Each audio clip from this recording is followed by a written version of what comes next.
One. Welcome back to the Jagged Edge. We have a special guest today representing below 500. Hunter, introduce yourself to the Jaguar audience. What up? I am a hunter. I am a co-host on my podcast Below 500. I am sadly a Texans fan. I don't know why I'm saying sadly. We own Jacksonville. I don't know why Yeah, I'm saying that's you sadly. got that on us, to be But fair. sadly, as in we're in the fucking mud. But other than that, that's not special. I chose the wrong team to live with. And you're talking to a bunch of Jags fans, so I feel like we understand a lot of the same pain and sentiment that you've been through. So it's okay, Out of everybody in the division, I feel like there's not really much of the animosity for Houston. So it's just, we can get along. On the field it's different, but off the field it's cool.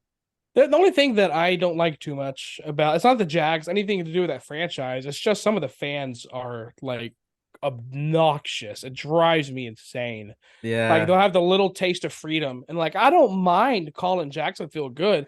My biggest thing is if they can go back and win back-to-back seasons, then I'll call them good. Otherwise, like look at all the people that called them good after 2017, that run they had, and then they're gonna be great. They're gonna run a division. 2018, awful. You see what I'm saying? Like once I see consistency, then hey, I don't mind saying they're good. The only team I really fucking despise is the Titans, but that's also just bad blood. I mean, who does like the Titans? I Unless mean, you like mayonnaise nobody outside of the state of Tennessee likes the Titans. Let's be real. and Hellman's Mayo likes the Titans. Outside of them, nobody likes them. But Yeah, I can't stand them, especially because how petty they are with the throwback jerseys and Oh, shit the like Oilers that. stuff. Yeah, no, Yeah, like that's kind that. of messed up. That's one game I'm really looking forward to watching. I think it's in December. They chose to wear those jerseys against Houston. oh, that's Salt in the evil. wound. That's Yeah. That's so petty. And evil. I'm like, that's one game I hope everybody in the locker room, because I mean, it sounds silly because these players really weren't around or weren't alive to fucking watch the Oilers in Houston, but it's just kind of a thing in the locker room. I don't know how to explain it honestly, but It's like just something that Watt would was mean so JJ much to Watt the was a huge fans. advocate. Yeah, Watt was a Yeah. huge advocate for the Oilers jerseys. They're renowned over the whole league of how beautiful they were, and how what the fuck is her name? Amy Strunk, I think. Amy Adams Strunk, something like that. Titans owner. Yeah.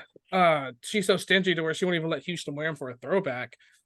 Like, yeah, I guess the history does move with the franchise, but there's also the city of Houston, all that was in. Does that make sense? Yeah, Kind of but the like, Adams family has despised the city of Houston so much that he just wants to hold any little thing against them yeah, whatsoever. I don't understand it. Like, what franchise was it? I believe it was the Ravens. I know for fact it's the Ravens. I think it was whenever Baltimore Colts, Yeah. Boots something like baby. that. Indianapolis. Yeah. Yeah, there's a special Ring of Honor, I want to say in Baltimore, for the Baltimore Colts Ring of Honor. Like the history still stayed there, even though they moved over To that to sad state. Indianapolis. Yeah. either Indy or whatever, the one that Yeah, it moved to was when Cleveland. Baltimore moved to There's so many, Indianapolis. yeah, there's Yeah. so many different ones, but I don't understand how that history they let stay In in Baltimore. Baltimore, but Yeah. yeah, just something as simple as a jersey concept and the color scheme can't stay in Houston. Does that make sense? Yeah.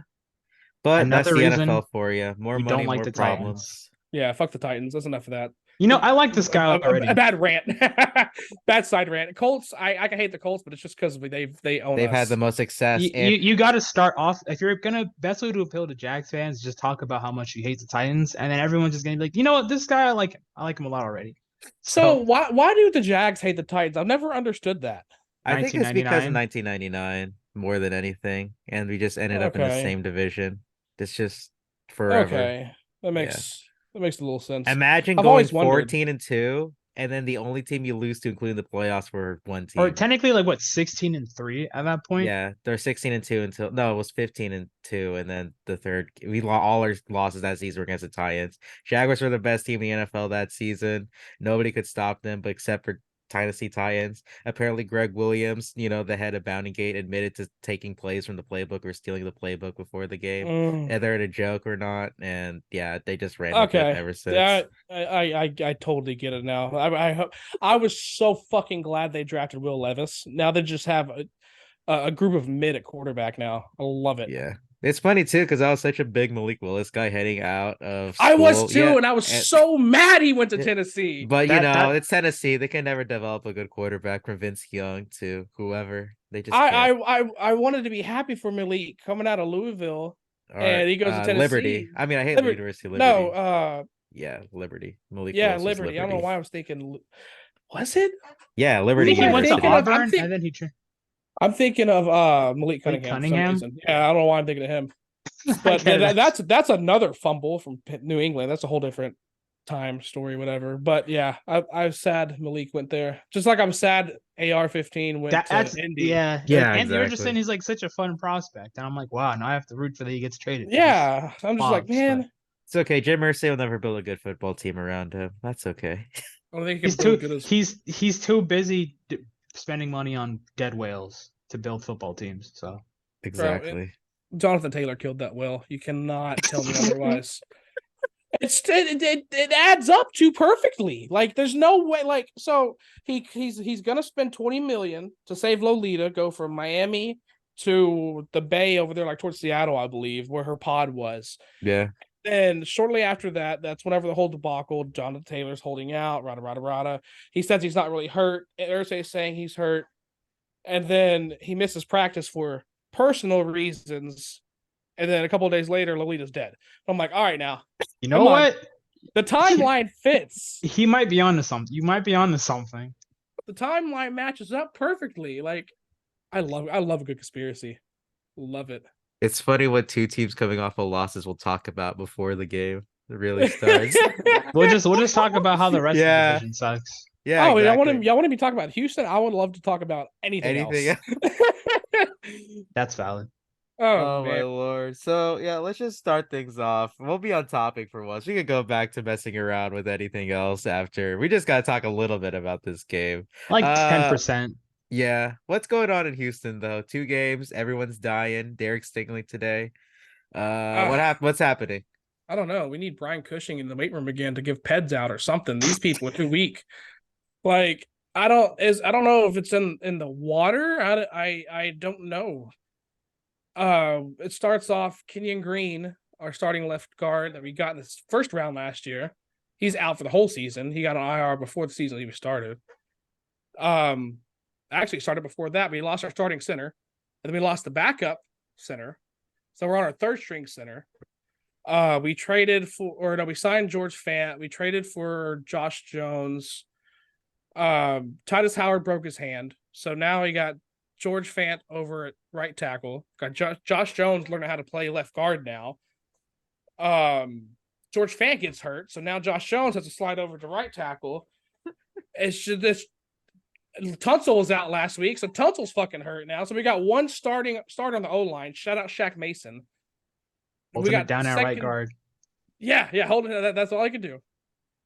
And it sucks. There's that, and then Jimmy Ward hasn't played yet. She's finally practicing, thank God. So that happened. Petrie against who was it against? I think Baltimore? It was against Baltimore. Was it Baltimore? Yeah, Baltimore. The man's coughing up blood. Like he's out. Tavier Thomas breaks his hand. Tank Dell got hurt out of nowhere, but he's probably gonna play. I think he has some kind of thigh contusion. I think I mentioned George Fant getting hurt. Yeah. There's a lot of us linemen to keep up. We were like just playing musical routes. The O-line, it sounds like over there. It's bad. And it sucks because we were going into the season. A lot of people were talking about how going in, Houston has the potential to have like an above average line. You got Tunsil and Howard on both ends. Howard just got extended. And then we drafted Juice Scruggs. We had Kenyon Green, a first round pick from last year that we just traded for Shaq Mason. So we were going to have a great line. Or say great, above average line. And next thing you know, everything just goes down the drain. So yeah, someone that's a Damian Pierce fantasy owner. This is very alarming news to learn that y'all been playing musical chairs since the beginning of training camp. But that's not to your fault. Yeah, It's just in the NFL injuries happen. But that many to it's. a singular unit is always very, very, frustrating for sure. I didn't even mention today. Derek Stingley fucking hurt his hamstring. He's going to be out 6 to 8 weeks. And so now we got Shaq fucking Griffin starting. The Shaq Griffin revenge game, baby. We were talking before the pod. The last time he was on a football field, it was for us, and he was letting like Alec Pierce of all people burn him left, Hey, right, Alec Pierce, center. low key nice. I mean, he didn't do anything against us week 1, so that's why we're like, oh my god, like I'm so sorry, Hunter. It might be. That's the thing, though. If it's the game's played on paper, it's gonna be ugly, but we don't know until we're there Sunday. Honestly, I'm looking at it now. Apparently, Tunsil's he's limited in practice, so I don't even know if he's going to play or not. if it's limited, he'll probably try at the very least. That's what happened in Jacksonville for sure. Like he was limited, or he was not participating till that Thursday, Friday, and then he was good to go. Even though he wasn't 100%, he still made an effort to play. Yeah, Eric Murray. He was our starting safety last year, and he was playing for Ward. He has a concussion, so that's awesome. It's I just don't. Is it practice? Is it just Is D'Amico Ryan luck? just telling them to do Oklahoma drills every like 15 seconds or something? What's going on there? I don't know. I've never experienced this bad. I hope we're good. I mean, we'll get Howard back after next week, so I'm happy about that. Other than that, shout out CJ Stroud. He's somehow fucking throwing behind that line. He's fourth in the league right now in passing yards. I will say, yeah, I've been very impressed. I saw a little bit of the Baltimore to Houston game, week 1, and then Stroud, was able. I think he's considering that the weapons haven't been great, and with the line being banged up, Stroud hasn't thrown an interception yet. I think he's been a lot of promise, and coming out the draft, obviously, I thought Stroud was like a good prospect, obviously, and then so I still remember pre-draft all the talk about Houston, or they not draft Stroud, or they just wait till next year. So the fact that they drafted him and he started to look well, I'm happy for his sake. And obviously, I don't, like I said, Houston, I can be fine with Stroud playing well. So I'm just glad that he's coming off to a good start already. We'll see what he does this week, but he looks to be the part. Yeah, I see a lot of promise in him, especially with him playing this well behind a shit line. Like, I'm really excited to see him behind a healthy line, an average line. Shit, middle of the pack. I feel like it'd be even better than what it is now, especially if he can get some kind of run support. It'd be great. Especially because, you go, Jon. No, go for it. I was gonna say this, like, yeah, it's a detriment to the line. It's like anybody that has Dameon Pierce as fantasy, it's like, okay, what's going on in Houston? This guy got like 20, 30 carries last year as a rookie, and he was balling. And to see him like not even like score 6 points in a fantasy, it's like, okay, what's happened? Oh, offensive line banged up. You know what? That makes sense. They're forced to pass the ball, whether the entire game, just to have a chance of moving the ball whatsoever. Yeah, that shouldn't even be a good enough excuse for Pierce, because he was known last year for his yards after touch, his yards after contact. Like, he broke so many tackles. We're familiar, trust me. They're familiar last year. Yeah, the angriest run of the year. Yeah, that was. So I remember seeing that in person. I was like, oh, mother. I mean, it was helped out that Trayvon Walker was a dumbass last year and gave 15 yards. And then Pierce, set up that big run for Pierce. It's like, 400. Yeah, so that's the thing. They can have so many yards and then still count for nothing. Jax had like 430, almost 400 that day, and like scored only 3 points for whatever reason. I still don't understand that Trayvon Walker pick. I don't know what Balky was cooking with that. Actually, he's been balling this year. Trayvon, seriously. I don't know what he did week 2, but I know he did.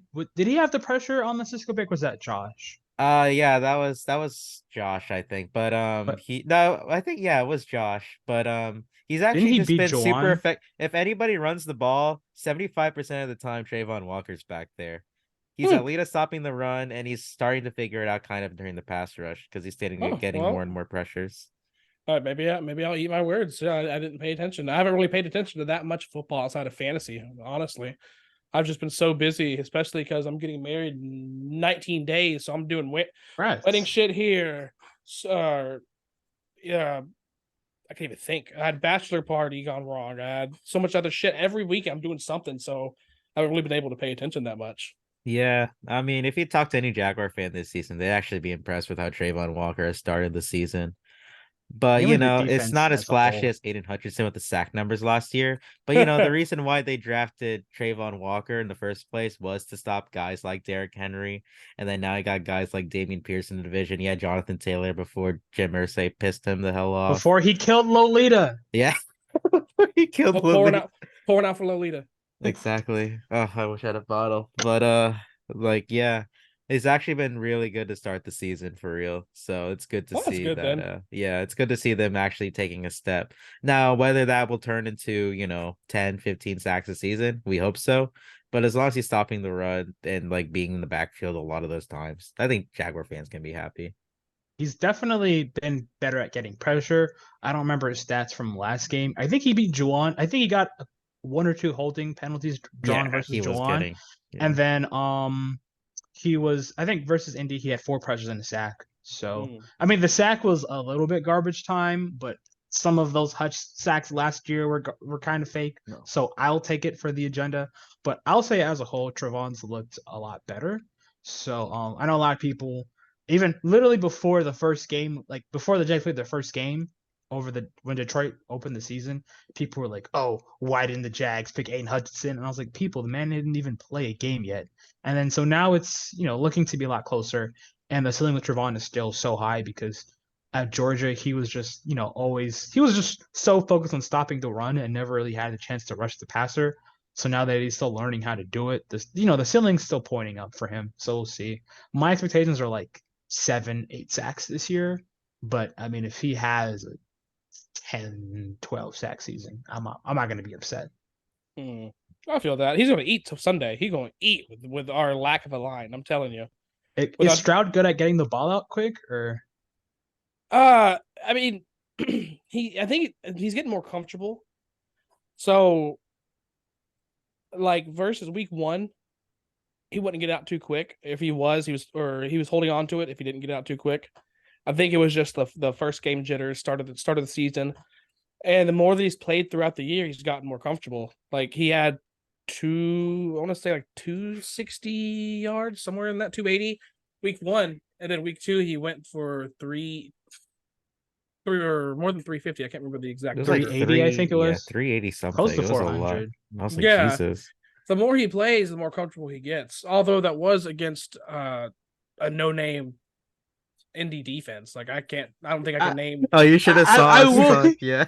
It was funny before the Indy game week 1. We were just saying how we had like a challenge to name the Colts secondary and we couldn't do it. And to the Colts' credit, I thought they played better than expected, even though they gave up a lot of points, but I think the corners were in good position. Just sometimes, better offense beats better defense. So I'll give a little bit of respect to Indy, Yeah.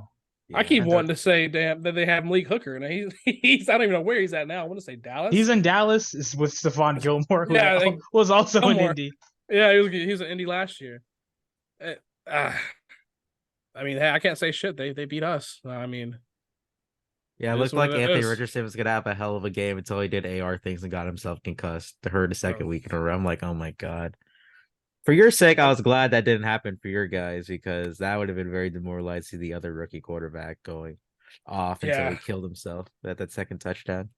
Yeah, that was rough. I was trying to watch the game. I was dog sitting last weekend for a friend of mine, and I was trying to get the game on, and they don't have cable or anything, so I tried streaming on their TV, and their Wi-Fi wasn't good enough to stream. So I was like, oh, shit, God. I'll go on my phone and do it to the TV, and then I've got a stream. I watched it, saw the first touchdown from Anthony Richardson, and then right before the second touchdown, the stream got shut off. I got cut. I was like, fuck. And I couldn't find another one that would stay on. Like every stream I found would play for a little bit, freeze. Play for a little bit, freeze. And I'm like, all right, whatever. I'm just going to turn on the Jags KC game because I was able to go and download Paramount Plus.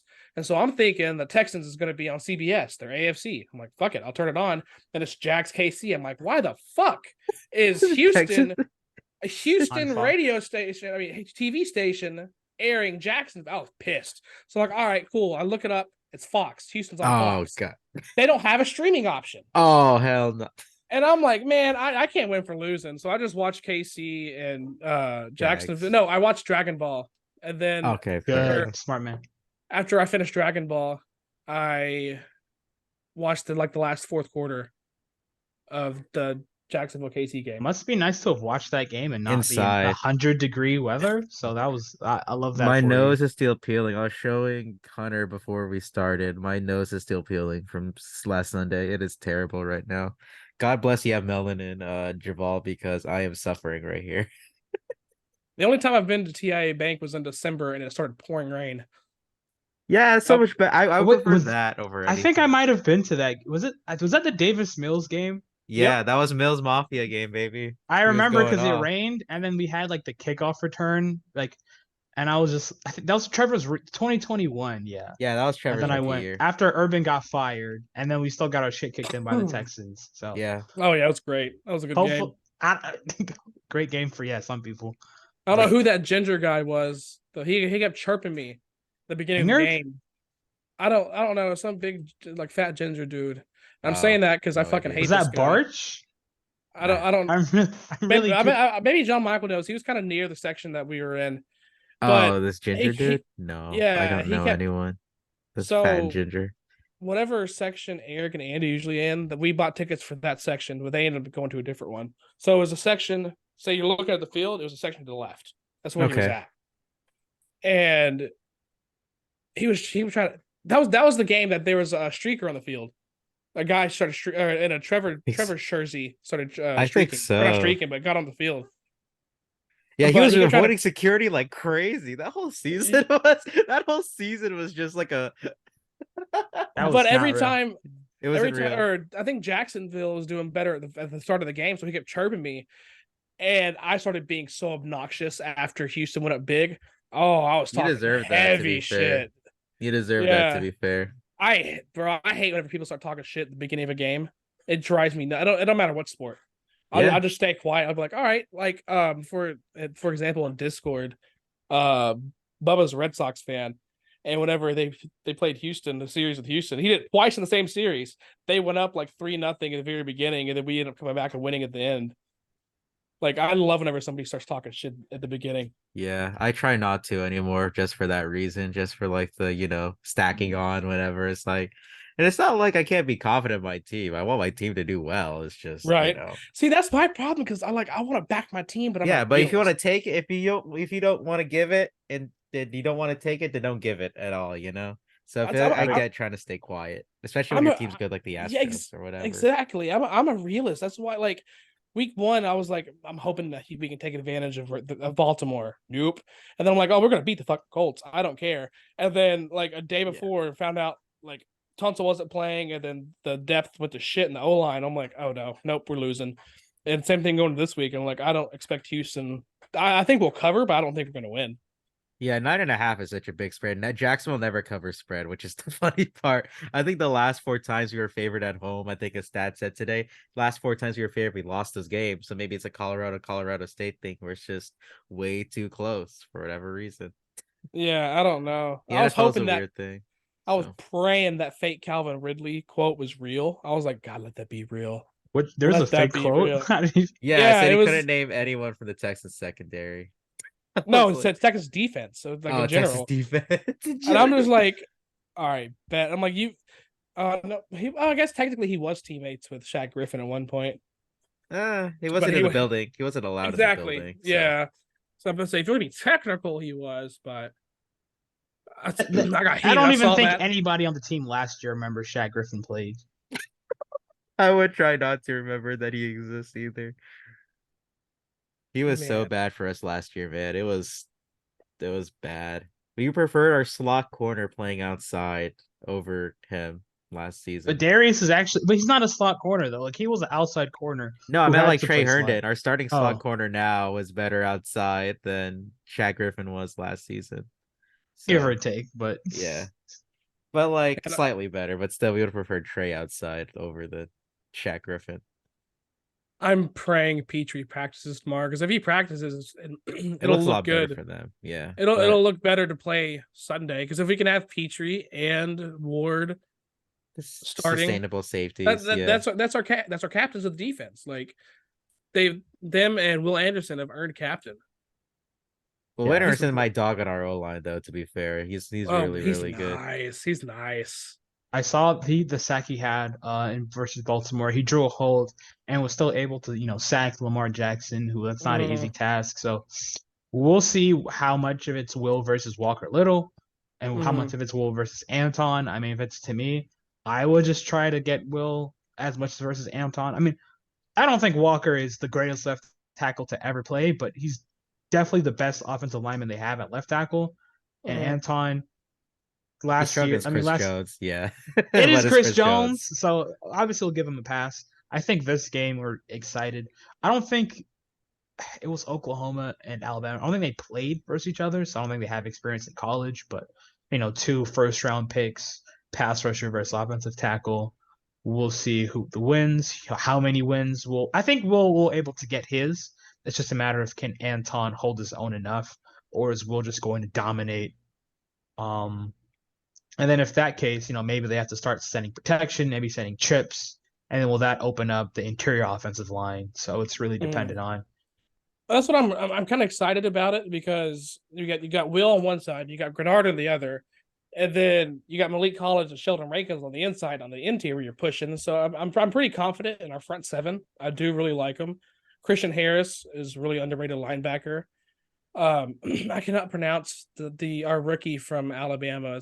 It's Henry Toto. Yeah, I keep wanting to say Toto. I don't know why, but he went from being drafted in was it the 5th round? It was late. It was day 3 pick to being a backup. Now he's a starter. Like, he's been playing lights out, and so I'm really excited to see the development with him next to Harris. I really like our front seven. It's just our secondaries hurt.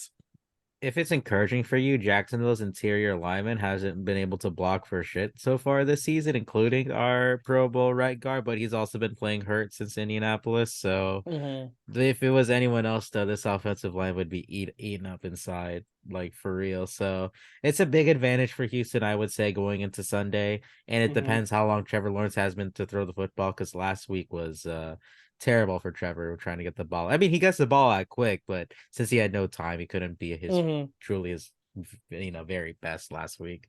Yeah. Kansas City. Excuse me. I'm really hoping. I mean, if Ward and Petrie don't play, then Trevor's dicing us easily. I don't think our pass rush would be enough to keep him, because he could probably easily get the ball out on a screen even and torch us. Which is funny because we do not want any more East and West plays, because last week was just all East and West plays for Jacksonville, and it was extremely frustrating to watch, especially since a lot of them went incomplete or teams just snipped it out like that. Yeah, that's all I know as a Texan is East and West plays, especially Bill O'Brien. Oh man, he thought he was cooking. It'd be like 3rd and 31. He think he's cooking wide receiver screen. Like, Billy, why? Bro, I hated that man. I still hate that man. The butt chin himself. You hate to see Bill O'Brien. Somehow still relevant. Shit play caller, or shit game management, shit GM. Can't stand him. I probably hate him as much as y'all hate Urban. I don't know if that's possible, but yeah, that's true. We went from being up against the Chiefs. That's true. Yeah, it was like 24-0. And to losing and he just imploded. He's like, fuck it, let's get rid of Hopkins. Let's trade Hopkins for a second and a fucking bum. David Johnson. That was sickening. But yeah, going back to a previous point, to me, I think just the biggest matchup to watch is, like you're going earlier, Malik Collins, Sheldon Rankins versus the Jags interior offensive line, because, we've been saying it hasn't been playing great, and the more I look at the schedule, I'm just like, okay, like, what's the team that has the interior defensive line that can handle with it? So far through 3 weeks, it seems like every week the Jags, have a bit of a disadvantage. So I think we'll see how they changes the game, because as offensive coordinator, the guy you're probably worried about the most is Will Anderson. So, maybe if you try to chip Will Anderson on the right side especially, will that allow for some of the interior guys to get more one-on-ones? We'll see how that goes. That's, to me, I think, the biggest matchup, because if Stingley's not playing, we'll see the secondary in general. But if you can just give Trevor time and maybe take some shots, I think we can score. But I do trust D'Amico to be able to get some pressure. I think he's a good mind. So that to me is the biggest battle of the game. Stingley's not playing. Like, he's out. Like, he fucked up his hamstrings today. He's out 6 to 8 weeks. So our CB1 is Steven Nelson, which I'm not too worried about that. Nelson's shown, especially in Philly. Nelson's a good corner. Yeah, he's a good corner. It's just behind Nelson. I wish we had Javier Thomas. He broke his hand. So it's Nelson and Shaq Griffin. Oh, boy. Not ready. No, either two things are happening. Either Shaq Griffin is gonna allow 200 yards, or he's getting 3 interceptions. And I'm not either outcome is going to be funny for one fan base. I just don't know which fan base is going to be funny for. Yeah, it's gonna be depressing for us. I feel it. I just have a sick feeling in my stomach that I told my fiance, I was like, I don't care what we're doing Sunday. I am sitting down and I'm watching this full game because I have yet to watch a full game. I'm like, maybe you're the good luck they need for the Texans to get a dub this season. I'm low key nervous for this game just a little bit. If once we start getting down big, I'm just turning on Red Zone. I don't care. That's real. I don't even care. We'll be down like 30-10, and it'll be like, all right, that's it. Give me Chris Hansen. There you go. I mean, I paid like $11 extra a month, and I only got to go watch Red Zone for like 3 hours. At least the next 2 weeks, it's London, so I can watch Red Zone all day, no matter what happens to Jacksonville. But we're on to week 3 right now, and well, like I said, we're both. It's funny how one loss deteriorates entire fan base, because I've never seen Twitter so depressed since like the middle of January for Jaguars Twitter. Which is funny too, because I wasn't even that depressed for like the first. It's funny, we lose to the Super Bowl champions, and everybody half the timeline wants to kill themselves, which is so weird. And y'all did it to yourselves. Yeah, exactly. 100%. I was telling John I don't disagree with you, which is funny. That if we would have lost in a shootout, everyone would have been feeling fine. It's the fact that we were able to get to the red zone and just shat ourselves consistently that everyone was just like, fuck. Hiding the fact that we held the Chiefs to 17 points, and then we're still in uproar. Yeah, because if the Jaguars won last week, we're talking about how the Chiefs' offense doesn't look too good because they won. Nobody cares that because the Jaguars put less points up on the board. But that's just football, What concerns me is that Kansas City does not have a good defense. Like, they notoriously haven't had one the last couple of years. Like, it's manageable. I just don't understand how y'all put up. It was 9, wasn't it? 9. It's funny too, because Chris Jones came back, but even then against the Lions, that's just one player spurts. Though. If one player can't make a whole defense like nice, just like there's people. The two best players for Kansas City were Chris Jones and the back of the end zone. Just shut out. You think I'm joking? No, I know. The back of the end zone, you got to treat it like it's the 12th player on the field. Yeah, Jags got unlucky on 2 throws, but the other 2 were impossible for Trevor to put. And then Trevor also overshot Zay Jones at some point at the third quarter, I think, when he was wide open on a 3rd down. But pressure was in his face, so what could he do? It's just one of those games where like nothing about it makes sense, and then you just look at it and just throw it away, but also just like, we'll see if this comes up for later. I can literally name 4 people. I think maybe Carl Laftis. Did he go to Kansas City? Yeah. Okay, I can name 5 people. Yeah, I can name Carl Laftis, Chris Jones, Justin Reed, Willie Gay, and Snead. That's it. That's the only people I know. I think they have some solid players in the secondary, but also McDuffie's really good. I don't think it. But enough about the Chiefs. We're not here to relive trauma. We're here to move past that. We've burned that bridge. I'm gonna get sad thinking about that game again. So it's okay. That's what Hunter's here for. He's like, all right, you struggle against the Chiefs defense. What happened? But you said, half your defense is also your defense and your offensive line is somewhat dead. So you kind of. I expected that to be a high scoring game. Honestly, I didn't expect it to come out. No, we all did. We were all. We're on the pod. Our score predictions, like the lowest one was like 21-28 or something. Nobody thought it was going to be a defensive slugfest, but NFL is stupid, man. It is the most unpredictable league ever. Yeah, I know. You look at the Redskins. I'm gonna get canceled. Oh no, the Commanders are 2-0. Not before your wedding, my big man. There's a bunch of random teams that are actually are doing decent. I'm like, how the hell is this possible? Like the Chargers 0-2, but then again, that's the Chargers. It's funny. They're just Brandon Staley. I hate Brandon Staley. I love Brandon Staley. Yeah, I'm sure y'all know. Doug Peterson is like, thank you, Brandon Staley. Thank you for just giving me a legendary win on my resume. Like that's what's holding that whole entire franchise back. But like this whole season's been unpredictable so far.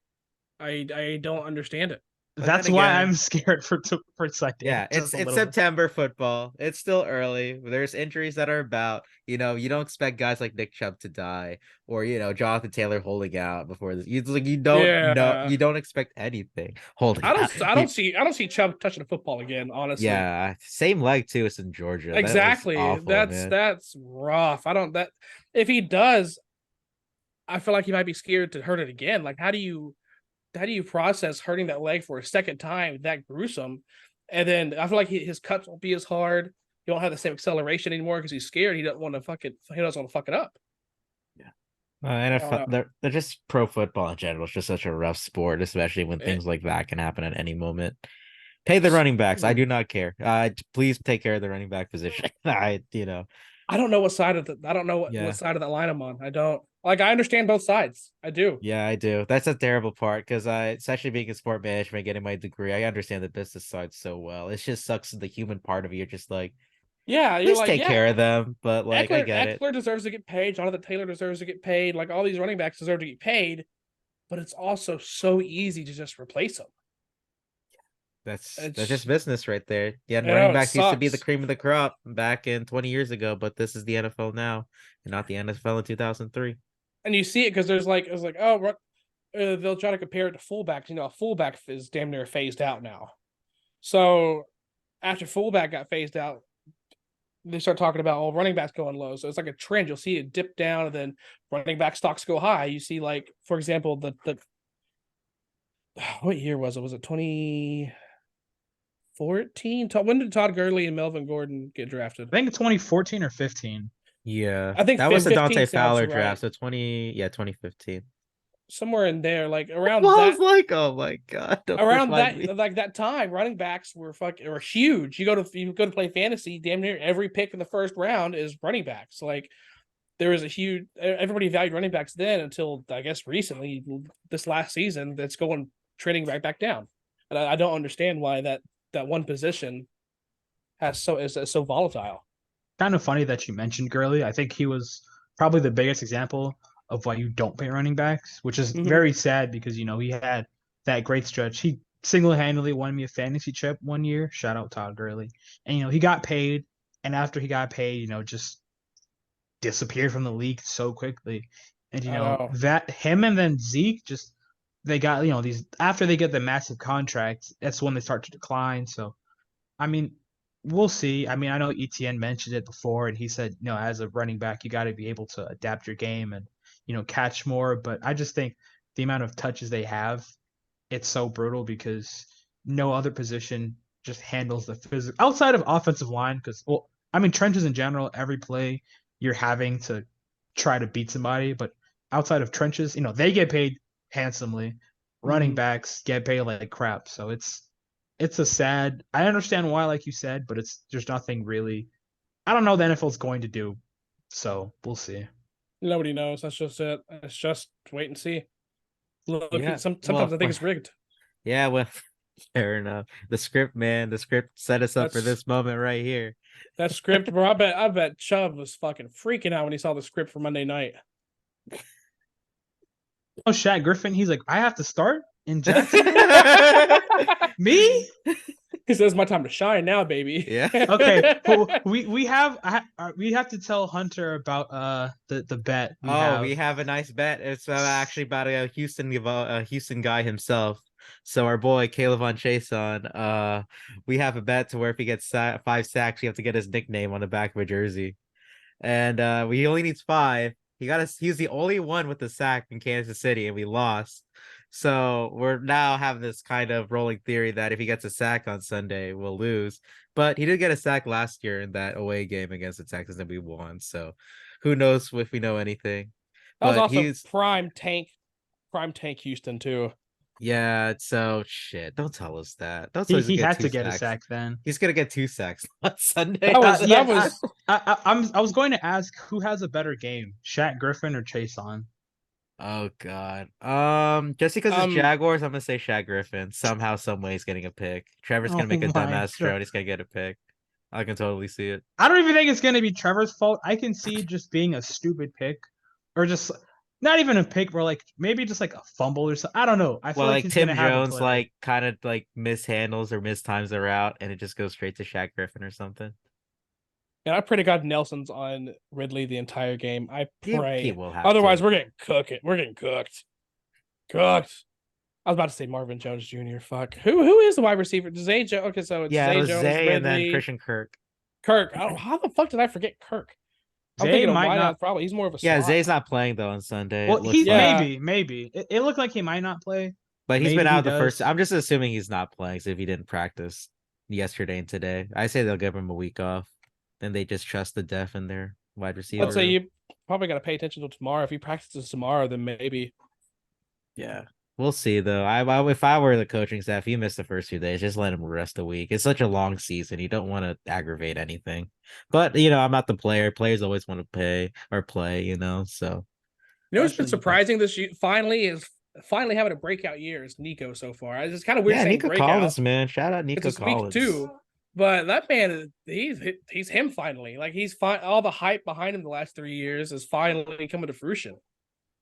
And then I love to see how involved Tank Dell has, especially last week. That's Stroud's guy. I mean, even after we drafted Stroud, Mecco and Casario were like talking to Stroud, like, "Hey, who do you want?" Like, and Stroud made a huge thing, like, "Hey, bring in Tank. That's my guy." And I already wanted Tank anyway because he was a great receiver. Didn't have to take him early. Got him in the 3rd round. So you got to stay home. Got to stay in Houston, and love it. So I got him in a couple leagues. I'm really glad. I got him in Dynasty. I was very happy about that. Hell yeah. Very random. I looked up Nico Collins to see his stat line, and the first picture is a Jags player wearing 12. I have no idea what this is even supposed to be. Wearing the number 12? I'm so confused, but that's not Nico Collins. I did not even realize he had almost 150. It was probably the Urban Meyer year then, where we just brought in so many random guys that we don't want to think about ever again. Shout out Tavon Austin and Laquan Treadwell in 2020. It looks like a receiver. I have no clue who this dude is, but shout out Cecil Green, Texans legend. Cecil Green. You mean Cecil Shorts? Cecil Shorts, yeah. Cecil Shorts. Like Cecil Green. What? Shout out. I tried combining CeeLo Green and Cecil Shorts. Imagine a football player that's musically talented and football talented. That's just Marvin Jones Jr. though. Shout out him, even though he's in Detroit now. You mean Kadarius Toney? Oh, have you not heard his rap? Oh my god! I just remember those Twitter DMs Eric and Andy played in the last podcast, not this week, but the week before, where he just was replying audio clips of him replying to DMs. Like, bro, how angry do you have to be? Just shut your phone off and just touch grass or something. These people are making so much less money than you were. You're just seeking engagement. Just relax. Just relax, man. I don't get it though. There is also Cisco Deesky. Yeah. Nico, so far this year, 13 receptions, 226 yards, 1 touchdown, averaging 17.4 yards per catch. That's pretty good. Well, yeah, not bad. Is he ready for Tyson Island?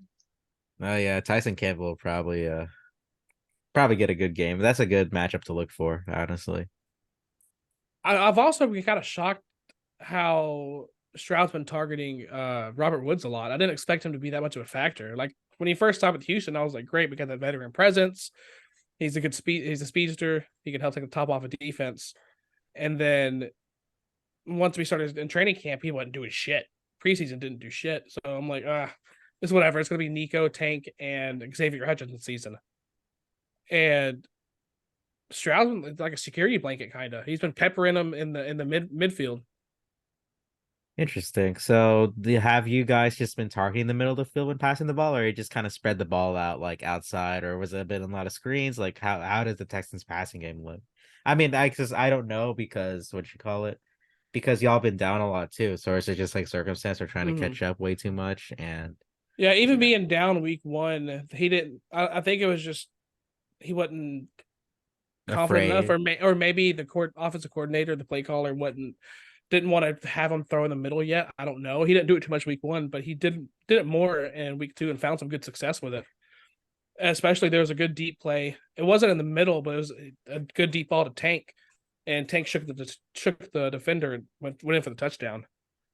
So I finally get to see the quarterback with the deep throws. I'm so used to check downs in the middle or the screens, whether it's Mills under David Coley or Lovie Smith. Mm-hmm. So that's probably the best bright side with our offense is they have that big playability finally. To me, I think that's we really haven't talked too much about the Jags defense versus the Texans offense, but if the Texans O-line can hold up, which we'll see how they do. But Texans O-line can hold up. I mean, I think Tyson versus Nico should be a good matchup. Nico may be able to get some. Is Woods playing more outside? Is he playing inside? Yeah, he's playing more inside. Tank would be the slot outside. guy. I mean, Tank's a slot guy. Tank yeah. also his touchdown last week he was outside. Shockingly. Oh, yeah, but he has been playing more inside or screen works. Because really, once Tank has the ball in his hands, he's a playmaker. That's just who he is. Versus Nico, he's more possessive. So it's going to be fun to watch Tyson versus Nico.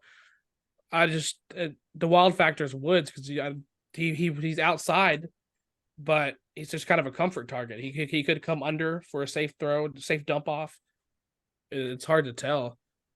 But see two former Rams maybe go at it. Darius Williams, Robert Woods. I think that's a pretty good matchup. And then if I'm the Texans, we've talked a lot about the nickel in preseason, like beforehand, and Trey Herndon, who's their current slot corner, has played a little bit better, but maybe down the field, that's maybe where I could see Tank Dell, because I think Herndon is a very good like downhill physical player, short yardage. When he has to really run and cover like down the field, I think that's when he could be exposed. I mean, even on a play where Cisco had an interception, Herndon was trying. He had a good angle versus the receiver, but he just mistimed his jump and then whiffed. So if Cisco didn't get that interception, it's probably a touchdown. So we'll see. I think that's, to me, if the one matchup. If Houston's able to move the ball, it's just, Tank Dell, let him get the ball quick, and can he just get out in space, or if he can get Tank Dell down the field. So I'm really curious to see. How has Josh Allen been playing this season? He had 3 sacks week 1, and he's been getting consistent pressure even against Kansas City. So it kind of fake sacks, but we'll take it. Yeah, exactly. Fake sacks is Anthony Richardson running around or trying to get yardage outside. But hey, 3 sacks are 3 sacks. They'll show up on the field. 10 years from now, we're not going to remember exactly how he got those sacks. You know what I mean? Exactly. Oh shit, 3 sacks. Yeah, exactly. He's in a contract year, but yeah, I think this is the game where if you're Josh, you're Trevon, this is where you have to take over because like we said, we'll see about that. Yeah, Josh and Trayvon, they're really the only 2 people I'm worried about, honestly, because we have a shit line. I feel like they're going to consistently get through. Yeah, especially since Trayvon plays more inside. Yeah, especially Trayvon could this now sliding more inside and getting his hands into the dirt during pass rush situations, and he's been nasty. Trying to he was held like 2 or 3 times on last week. He was legitimately a problem for Jawan Taylor and the Chiefs O-line in general. If they're smart, they'll attack the left side. I guess they could. I could see Trayvon attacking the left side of the line just because of the inconsistency left guard. And then I could see Josh Allen also lining up on the right side of our line. Yeah, he's been usually lining up on right side of the line for pressure situations. I've been seeing so they're probably going to eat. They're going to eat against our line. We'll see if Shaq can get the ball quick enough because we're not. We'll see. This will be a huge test for him. I mean, we gave up a touchdown on a 2nd and 29-yard screen, so nothing is impossible if you get out a quick screen. Maybe you can take it the distance. But at the end of the day, we only allowed 14 points and 17 points our first 2 games of the season, and one of those is against the Kansas City Chiefs. So for the defense, I'm not worried about it. It's crazy to think about week 3. There were more Jaguar fans that worried about what the offense is going to look like going in with so many weapons and, Trevor Lawrence at quarterback. But it's just been like the change of play caller and whatever. It's just been such a weird start for the season for everyone. So especially for a divisional matchup, it's always a coin flip. You never know what to expect. Kind of like you look at Cleveland Steelers or Cleveland's Bengals this year. Yeah, both of those division matchups, didn't expect that to come down to the wire like that. I mean, also I'm so used to seeing the Jags just even when they're bad play division games really close. I mean, obviously us versus the Colts at home, that's a free win. So just because a divisional game, even though the talent discrepancy favors Jacksonville, D'Amico being D'Amico, the interior offensive line for Jags, and the play calling just still being a little bit funky, gives me some reason to be a little bit concerned.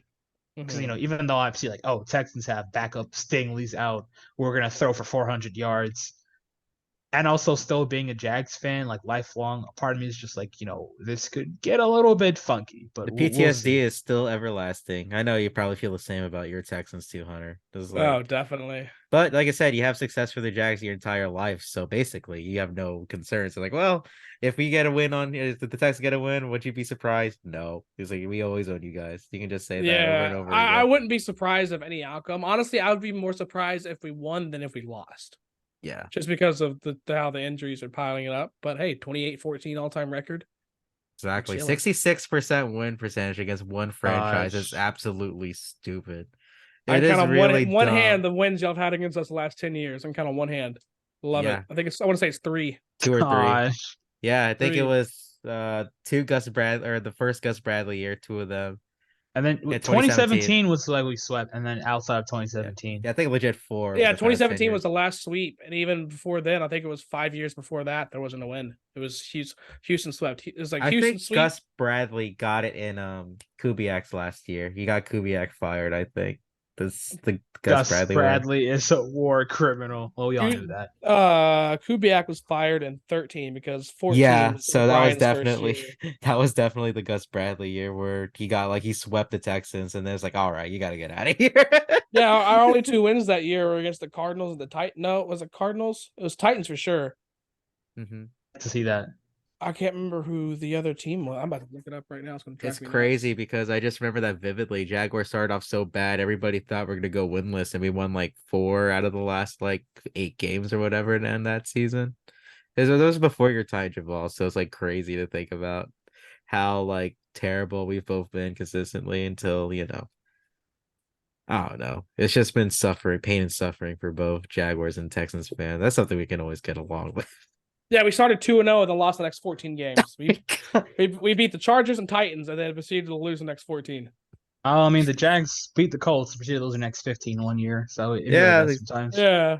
that got us Trevor Lawrence though, so that was like kind of like not really like I was anything to so really pissed worry Trevor about. went to Jacksonville. I was so mad because I really liked Trevor in college. And then he You're went like, to Jacksonville. well, he's in Jacksonville. I It's was okay. pissed. Urban Meyer gave you hope one year that he wasn't gonna be anything, and then No shit. yeah, Yeah. it's like, I, well, I was there for both games that year. I was in the one for Houston and Jax. Jacksonville Oh, for you the got to rookie see year. that. Oh my, that after Yeah, that you were first probably game in celebrating. Houston, I knew I was like, yeah, this is a disaster. Oh, I was lit. As a matter of fact, Erica Andy was at that game too. It was fun. Oh my god, Tyrod Taylor cooked.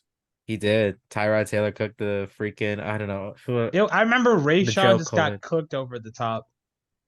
Yeah. Who we had a pick. I'm trying to think who had the pick. I'm trying to think. It was before the end of the second quarter, right? The first pick that Trevor threw that day.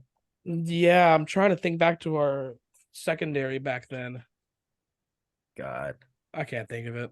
it is what it is. There's nothing to expect, or nobody knows what to expect next week or this Sunday.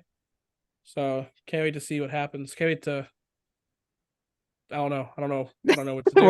We're all kind of apathetic after a loss. Like I said earlier, we're nervously waiting. Like, okay, like, yeah. will the O line is the O line actually just going to be this bad every single week, or can we Both of our actually get teams by? are like that. Apparently, it's like the They Texans need to can't stay see, healthy, and but then ours we're is we're shit. not we're healthy. That's Yeah, the sad part. yeah, Texans exactly. have an excuse.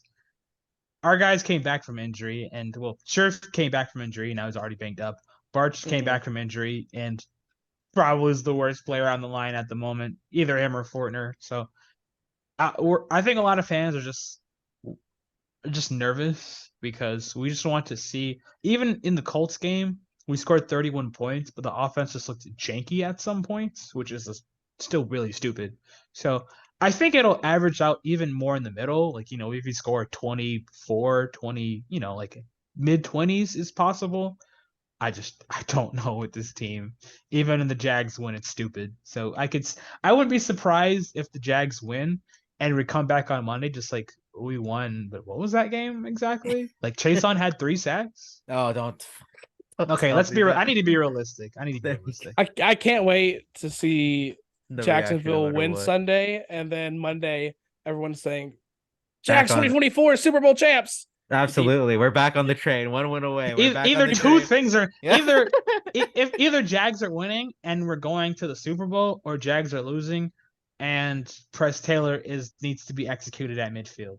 Yeah, yeah. Live public execution for the offensive coordinator for the Jaguars. No in between. I'm like, all right, cool. It's gonna be. You're saying you're Super Bowl bound after beating a winless team. Hey, congrats! Like, good for you, man. Yeah, Hunter. One thing you got to know about North Florida football fans, whether they're Gators, Noles, Bulldogs, whatever, we're just the most insufferable people when we're good. So I get your sentiment onto why you think Jacksonville's the way it is, and it's completely justified. We are just the most. Once we get a glimmer of hope, we're the most intoxicating, head up throat ass people possible. But that's the reason why I love it. I used to think Yankees fans were bad, Warriors fans, Cowboys fans even, and then it's the fact we never had true success and we're still like this. Is like once y'all finally had that taste of success, I'm like, oh Jesus Christ, get me the fuck out of here. My favorite tweet ever from Roger Sherman: the number one fan base to avoid pissing off is the Jaguars. They deeply love something which has never brought them any joy. Nothing you can say can hurt them any more than rooting for the Jaguars already hurts them. So that's why we're insufferable. When you go through so much pain, like the slightest glimmer of chance to be insufferable, we will take that and just run over the top with it. So I perfectly understand. I feel that. That's how I am with Houston right now. I get a little, or the Rockets. I'm sorry. That's how I am with the Rockets. God, the Rockets. Yeah, I'm getting the slightest glimmer of hope, and the next thing you know, KPJ beats a sleeping girlfriend. Like I once I'm happy, it's something gets torn away every time. We just gotta talk basketball one day too outside this Jaguars realm, because we got a Rockets fan, a Heat fan, and a Magic fan all in one. That's like legit like 3 completely different situations too, which is wild. But we'll finally wrap things up. We'll just do a score prediction because we said we're gonna be here like 30 to like 45. It's been an hour. We've just been having fun, honestly. Yeah, a lot of fun. So talking anything but Jaguars Texans. Honestly, that's what it's like. Can we talk anything other than Jaguars Texans? We all don't know what the fuck's gonna happen. Exactly. It's so easy not to talk about. Who wants to talk about shit teams right now? I'm saying shit because like we both come off a loss. So I'm not saying in general, but like nobody wants to talk about it after coming off a loss. No one. I don't. On my own podcast. When of course we're not just like Texans or Pat's podcast. We talk about all sports. But I did not talk about Hughes. I tried not to. I'm like, ain't no way. Fuck this. You're like, do not bring them up. Do not bring those motherfuckers up. Yeah, I'm just like, nah.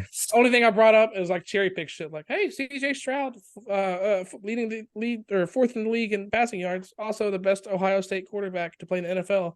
Yeah, Justin Fields. Oh boy. Yeah, he's the first. Oh boy. At 384 yards was the highest by any Ohio State quarterback in NFL history. It's just over for Fields. It's over. It's Jover. Chicago is even worse than we are because they talk so much shit and then they say he's better than Trevor, and then they put up 2 goose eggs against teams they could have beat, and well, we're here. I don't even know where to start for. And their defensive coordinator. Oh boy. Oh boy. Oh god. I still haven't got even caught up on that. All I know is that the FBI rated his shit. Yeah. All I know is that he's not there, so we won't say anything that will get us incriminated or in trouble because that is a whole nother can of worms. But score predictions, Javal. Actually, no, Hunter, you're the guest. You have to do a score prediction first. Shit,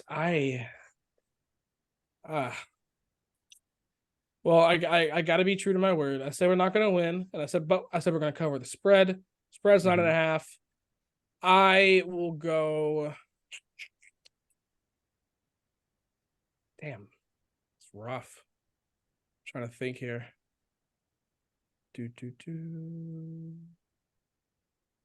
This sucks. I suck at score predictions.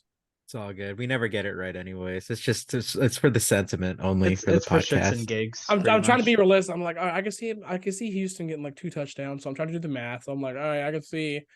Let's say for shits and gigs, I'm gonna go 24-17.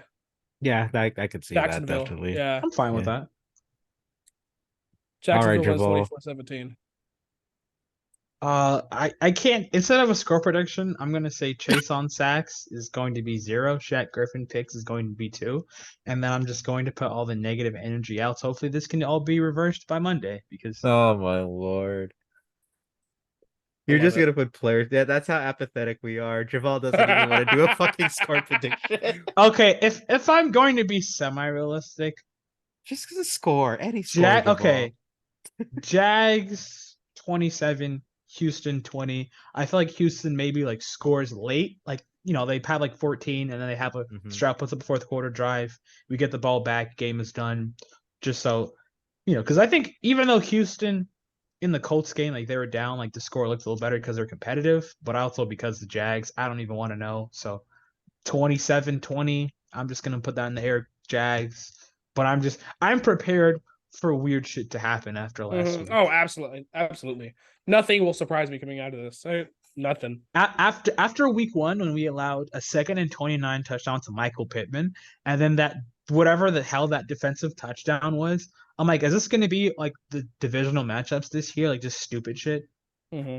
Did anything stupid happen? And I know you didn't see too much. I don't know if anything stupid really happened in the Colts Houston game. I mean the Colts Texans game. Or off the top of my head, I really can't think of anything. I didn't get to see too much, but from what I did get to watch, I didn't really see too many stupid shit happen. Nothing like no bonehead plays. Like, what the hell were you thinking here? Why were you dialing this up? Anything like that. No fumbles recovered, then also fumbled, then recovered for a touchdown. Nothing of the sort like that. Not that I can remember. No, not that I can remember at all. Oh boy. I'm the last one to do a fucking score prediction. And yeah, like I said, I don't think the Jaguars are going to cover the spread either. It never works out this way for us. But because we're just, at a better spot because we just lost to the freaking Chiefs of all teams and we just feel like the sky's falling. So fucking stupid, like you said, Hunter. It's like we put our hopes up so high to where we come crashing all the way down just for one loss. A one possession loss to the Super Bowl champions. And we want to kill ourselves. And the season is over. Exactly. So I'm just gonna do scoregami, the nearest scoregami that's more realistic. So I'll say 25-18 Jaguars. If I get this right.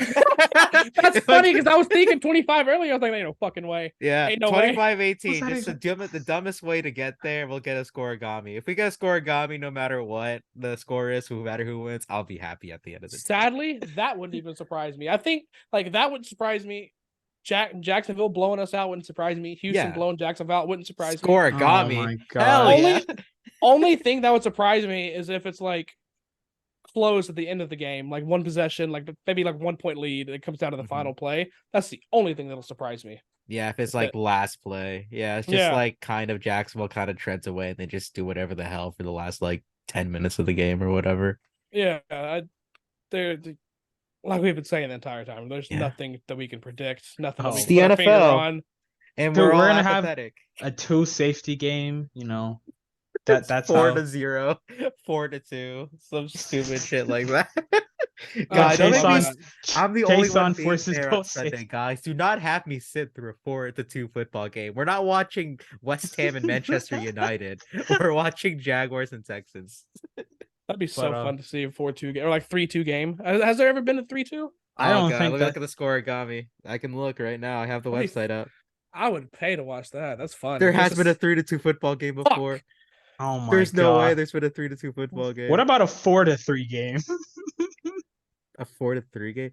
There's 2 games that have ever finished 3-2. It was the Dayton Triangles against the Cleveland Indians in 1921, and the baseball team. No, the baseball team. And the Cleveland Indians. That's a crazy name for a football team. And then the Chicago Cardinals against the Milwaukee Badgers in 1926. Oh, this is old shit. Damn. All right, what other score you're looking for? 4-3. 4-3. There has never been a 4-point game in the NFL. Scoregami. Scoregami. 4-4. Let's go. 4-4 tie. Let me get a 5-2. Let me get a 5-2. 5-2. 5-2 has 5-2 ever happened? There's been a 5-0, but there's never been a 5-2. my There's been a God. 5-3. Oh. 5-2. I'm rooting for it. 5-2. Jack. That would be the best defense. I would love to watch that. It would be hilarious if the Jags somehow won 5-2 and the defense would be allowing like 10 points a game and everyone would be like, their team is terrible. But real quick, Hunter, before you go, let the people know where they can find you, promote the pod, all your socials. Oh yeah. So all our socials are pretty easy to find. We're below 500 pod. Our favorite thing right now is TikTok. We've been trying to catch the algorithm again. We've been growing on there pretty kind of fast, honestly. But below 500 pod, Twitter, Facebook, Instagram, TikTok. Really, the only thing we really post on anymore is the TikTok. I'd say 1, 2, 3 would be TikTok, Twitter, and Instagram. Yeah. We're on Spotify, iTunes. Don't do YouTube anymore. I got tired of editing that, and then just to get 5 I don't views. edit at all. I just kind of just throw it up there. It is what it is. We're doing it for the love of the game and the love of the game only. If we get ever caught doing popular stuff, whatever. But love of the game, number one, always. Yeah. It's been a pleasure, guys. I've had fun. No, I really did too. We just kind of it's funny how we tap dance around the game because like, oh my god, what the fuck? I don't know anymore. We somehow were able to talk about stupid shit throughout the game. But good luck with the wedding and everything. Hope I know it must be stressful. So hope yeah, it is. I can only imagine. I'll get there one day with you, man. It's gonna be terrible. The good thing is I waited late to buy a suit. Very fucking late. Like 2 weeks, like during Labor Day weekends, whenever I finally went to go do it. My wedding's October 10th. And so I was stupid. So the only good thing is instead of renting a tux, I was able to find a Labor Day sale and found a good tux. Hell yeah. I think I spent like $150 on the jacket. And then I spent $80 on the pants, so that's like what $230, which ended up being way cheaper than renting anywhere. So I was like, "Fuck it," and it's Ralph Lauren. Like, ooh, yeah. You're gonna look sick on that wedding day, man. I just gotta find a tailor now. Oh yeah, for the inside stuff. Yeah, I don't blame you. I don't blame you. That's the stressful part right there. Yeah, because now we got 19 days, so like I gotta probably pay for express or something. I don't know how the shit works. I've never been to a tailor, but it's been fun. Appreciate it, and for sure. Follow below 500 if you're a Jags fan. Even though they're not Jags fans, they're awesome people. Even Gooch, I know him and I spat a lot on the Discord, but hey, love that guy no matter what. It's just, all in good fun.